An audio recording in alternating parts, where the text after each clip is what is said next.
এক ছেলে তার বাবার কাছে সাইকেল চায়, তার বাবার কাছে সাইকেল চায়, বাবা আমাকে একটা সাইকেল দাও। বাবা ছিল স্কুল মাস্টার। তো বাবা স্কুল মাস্টার, তার বেতন কি? সে কিভাবে সাইকেল কিনে দিবে?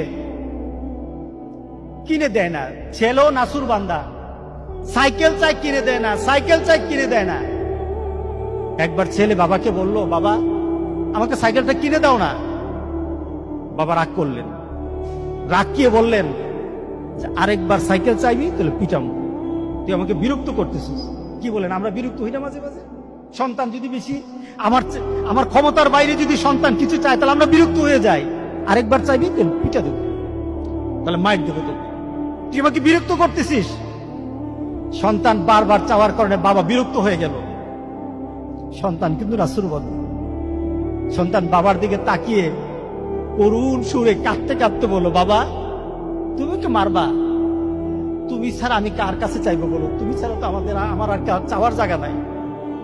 তুমি আমার আব্বা, এছাড়া আমি কার কাছে চাইবো?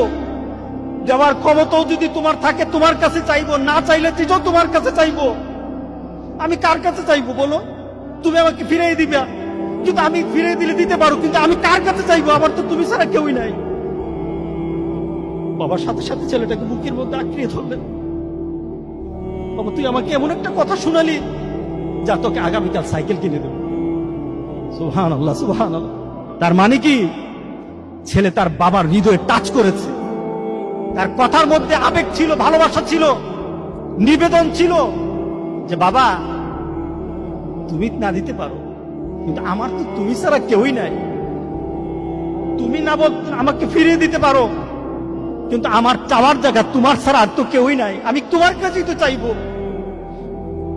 আমরা যদি মাবুদের দরবারে, আল্লাহর দরবারে এভাবে চাইতে পারতাম, যেই মাবুদ দিতেই পারে, দিতেই পারে, দিতেই পারে, একমাত্র যিনি দিতেই পারে, তার কাছে ওই আবেগ দিয়ে যদি চাইতে পারতাম, কোনদিন কোন জিনিস আমাদেরকে ফিরিয়ে দিতেন না, কোনদিন ফিরিয়ে দিতেন না।